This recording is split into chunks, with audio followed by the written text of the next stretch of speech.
Salut YouTube, ici c'est Serge Kilembe du www.jctune.com et bienvenue à tous pour notre session BTCB du 30 juin 2022, Bitcoin Trading et Crypto Business. Et comme le titre l'indique, on va se focaliser sur le collapse, récession, enfin potentielle récession, liquidation du Bitcoin, mining, hedge fund crypto et Bitcoin spécifiquement. Et maintenant, on voit que tout l'écosystème est sous pression. BTC sous les 20 000 dollars et donc il y a un potentiel de quoi qu'on puisse atteindre la zone des 10 000 dollars et pourquoi pas plus bas. Certaines personnes parlent des 8 000 dollars. Donc là, on va tenter de raisonner, d'apporter de l'intel, des informations et faire pas mal d'analyses tous ensemble. Et donc là, voilà, j'ai encore un peu de temps avant l'ouverture des marchés US. Et donc là, ça y est, c'est parti. Ce que je vais faire moi, c'est que je vais me bouger de l'écran. Et on y va. Donc avant de commencer, nos avertissements. Donc rappelle que le but et la finalité de ce programme est uniquement et exclusivement informatif et éducatif. Ceci doit être perçu comme petit 1, l'opinion du commentateur. Petit 2, une analyse de l'actualité, des informations et données publiques disponibles sur le net et non comme une recommandation d'investissement. Ceci étant dit, on y va. Une fois de plus, bienvenue à vous tous. Commençons par deux slides où nous avons des gros titres. Donc là, c'est juste avant que je commence. Donc je pense que ça a été publié hier, donc entre le 29 et le 30, comme on le voit ici. Le Bitcoin est sous les 20 000 dollars, donc niveau clé. Niveau psychologique clé plutôt, et comme vous le voyez ici, crypto firms, encore quoi, ils sont tous, enfin elles sont sous pression. Donc récemment nous avons vu Celsius, Coinflex, le hedge fund Three Arrows et pas mal d'autres entités, le broker Voyager, et voilà, donc il y a eu beaucoup de remue-ménage. Et comme on le voit ici, donc là vous voyez à l'écran le fameux Three Arrows qui est en phase de liquidation, donc sous pression, et clairement ils n'ont pas pu, comment dirais-je, servir leur dette, et ils ont eu pas mal d'appels de marge. Ils avaient emprunté des actifs au broker Voyager et donc maintenant les voilà sous pression. Poursuivons, regardons ce qui se passe et ici il y a pas mal d'éléments. Donc là on a parlé de récession et donc là vous voyez en gros qu'est-ce qu'on nous dit, on the brink of recession. Donc clairement le BTC va vivre sa première récession et clairement comment va-t-il opérer, comment va-t-il naviguer cela? Pour ceux qui ne le sauraient pas ou qui l'auraient oublié, BTC a été créé lors de l'ancienne crise financière de 2008-2009. Donc maintenant c'est un méga test pour lui. Vous voyez qu'on parlait du BTC comme étant un hedge anti-inflation, ceci, cela, maintenant on est en plein dedans. Comment va-t-il évoluer? Et comme on le voit ici, il est sous les 20 000 dollars. Notez un élément clé, il a gagné pas mal. C'est parti de zéro, on a atteint les 70 000, maintenant on est aux alentours des 20 000. Ce sont des gains colossaux et donc bien évidemment c'est extra, mais on demande beaucoup de cet actif. Ok, donc c'est un élément qui est super clé. Ensuite, si on se focalise un peu sur ce qui se passe, il y a toujours cet environnement macro qui pèse sur les épaules du BTC et sur le reste des marchés financiers. Donc ici on parle de monsieur Powell, donc c'est Jerome Powell qui est à la tête de la Fed, et comme vous le voyez ici, qu'est-ce qu'il veut faire? Cool prices. Qu'est-ce que ça veut dire? Il veut lutter contre l'inflation. Lors des sessions précédentes BTCB et autres qui sont disponibles sur notre site internet et ici sur ce canal YouTube, j'ai commenté à maintes reprises tout ce qui se passe au niveau des banques centrales, leur changement de politique et ces politiques agressives, donc là une hausse des taux d'intérêt agressive, commencer à alléger leur bilan. Et on a vu que tout ça c'est ultra négatif pour les actifs à rente variable et particulièrement pour le Bitcoin.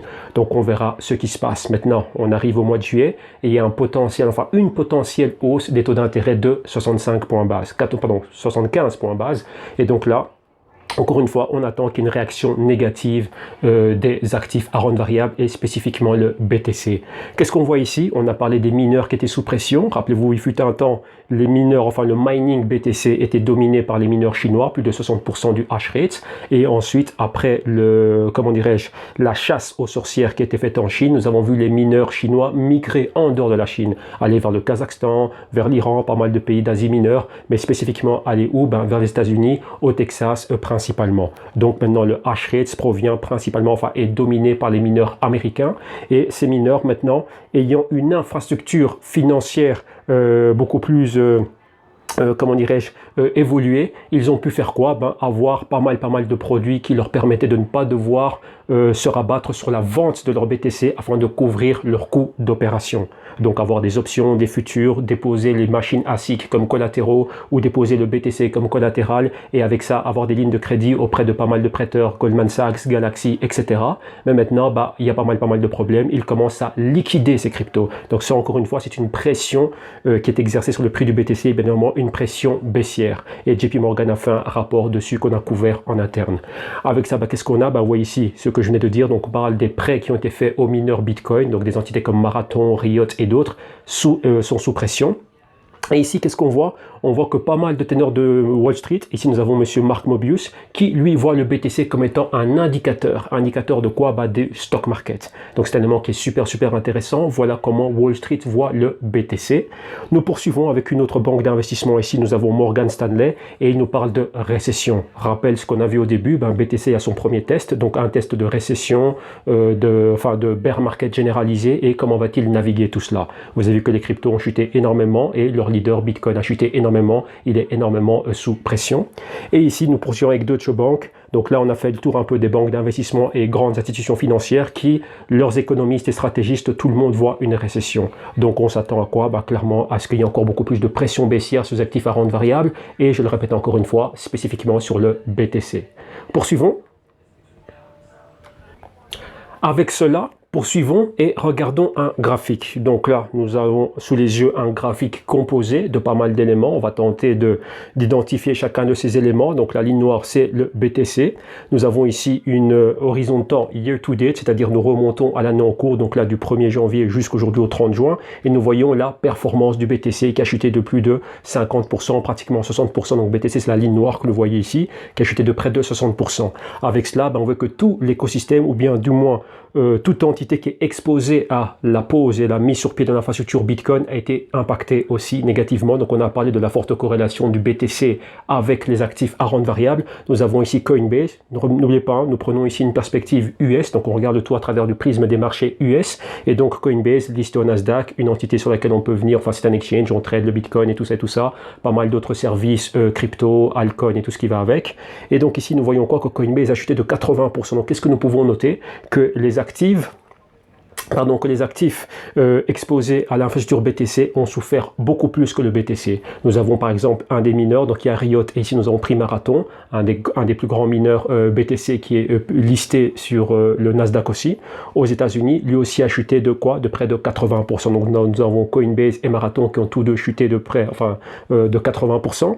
Et ici, en comparaison avec le Nasdaq, où la plupart de tous ces actifs sont listés, nous avons ici l'indice Nasdaq 100, donc l'ETF du Nasdaq 100, donc les triple Qs, comme on appelle ça, donc le QQQ, et nous voyons que ça a chuté de près de 28%, d'à peu près 30%. Lorsque on a une chute de plus de 20%, nous parlons de bear market, donc c'est un bear market généralisé. Donc on a le Bitcoin et les actifs qui sont exposés au BTC. Ils composent tous les actifs tech, le Nasdaq, et vous voyez clairement que tout ça est un bear market. Donc un bear market très sévère. Et rappelez-vous, on n'est pas encore nous ne sommes pas encore pleinement dans la récession. Je veux dire par là que quoi?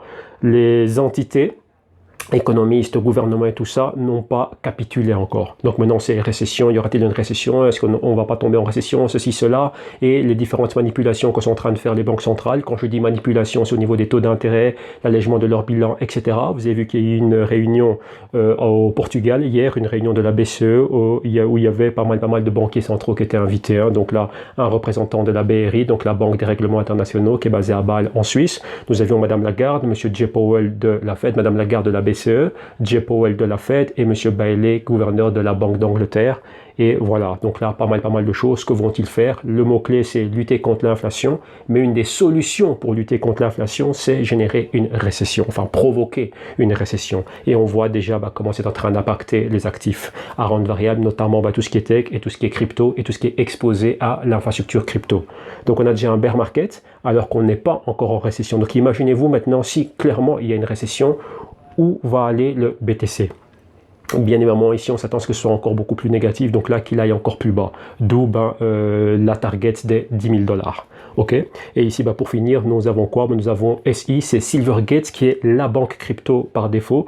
Par défaut, c'est l'entité avec laquelle toutes les entités crypto, les principales, peuvent avoir des services banquiers. Ils sont basés aux États-Unis et donc ils ont plus de 1200 voire 1300 clients. Donc clairement, vous voyez qu'elle est fort exposée à toute cette infrastructure, et vous voyez que cette entité a chuté comme le BTC de près de 60%. Donc clairement, ici, vous voyez que la corrélation, on ne peut pas faire plus corrélé que cela. Donc lorsque nous voyons la volatilité du Nasdaq, c'est-à-dire le VXN, Et n'oubliez pas que les entités du Nasdaq, donc le Nasdaq 100, composent le S&P 500, donc c'est 20% du S&P 500, c'est le Nasdaq. Si le Nasdaq est touché, le S&P 500 est touché aussi. Donc c'est un élément qui est super important. Donc on peut regarder aussi le VIX, qui est l'indicateur de volatilité, enfin l'indice de volatilité du S&P 500. Lorsque ces indicateurs montent, donc là 30 points pour le VIX et au-delà, clairement on s'attend à ce que ce soit négatif pour les marchés. Donc vous voyez que c'est pas fini. On peut encore avoir, enfin on peut aller encore bien plus bas. Donc là, rappelez-vous, on a parlé de tout ce que je viens de décrire. Pour beaucoup, ça peut être un véritable film d'horreur. Ce n'est pas un film d'horreur, il y a des solutions. Les solutions, c'est quoi? C'est avoir un système et savoir comment opérer, tirer avantage de cette volatilité en étant un opérateur, trader, spéculateur à court et moyen terme, ou un investisseur à long terme, tirer avantage de ces prix qui sont super bas. Donc ici, nous avons pas mal d'éléments qui vont vous permettre de pouvoir naviguer tout cela. Donc un service qui vous apporte de l'intel, de l'information, de la stratégie, des analyses, et on fait ça au quotidien. Il y a des promotions pour l'été qui ne dureront que 1 mois, donc du 1er juillet au 1er août.